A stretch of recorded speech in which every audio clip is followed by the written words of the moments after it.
خطة مالية لحياة هنية. لإدارة حياتك المالية بإمكانك استخدام خطة 80 رايحين و20 نايمين. هاي من اختراعي، ما تدور عليها بجوجل، أنا بسميها تكتيك علاء لمواجهة الغلاء.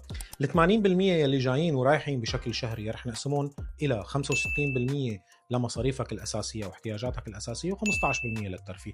احتياجاتك الأساسية هي اللبس، الإيجار، الأكل. الترفيه هو عبارة عن مطاعم، كافي شوب، إجازات. أما ال 20% النايمين رح نقسمهم كمان قسمين، 10% للادخار، 10% للاستثمار.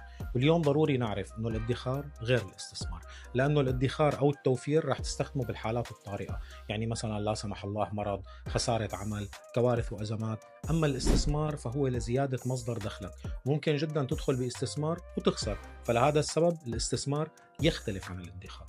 الاصرار وتحدي الذات كتير مطلوبين بهذه الخطه. ممنوع منعا باتا انك انت اليوم ميزانيه الادخار او التوفير تنزلها عن ال 10%، لانه لا تنسى انك رح تستخدمها بحالات الضروره. ميزانيه الاستثمار ابدا ما تقرب عليها قبل نهايه السنه، وارباحك منها ممنوع انك تصرفها، لانك رح تستخدمها لحتى تكبر استثمارك. ممكن تكون مرن بميزانيه الترفيه، يعني اقعد بالبيت، تابع شاهد، نزل اشرب كرك تحت البيت.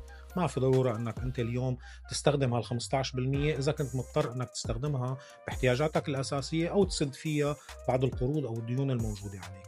يلي بيجي اي مبالغ اضافيه على دخله ممكن يحطها ببند الاستثمار او ببند التوفير، او حتى يا سيدي يستخدمها على ملذاته الشخصيه ويحطها ببند الترفيه. بس بحب ذكرك دائما انه دوام الحال من المحال. تحياتي.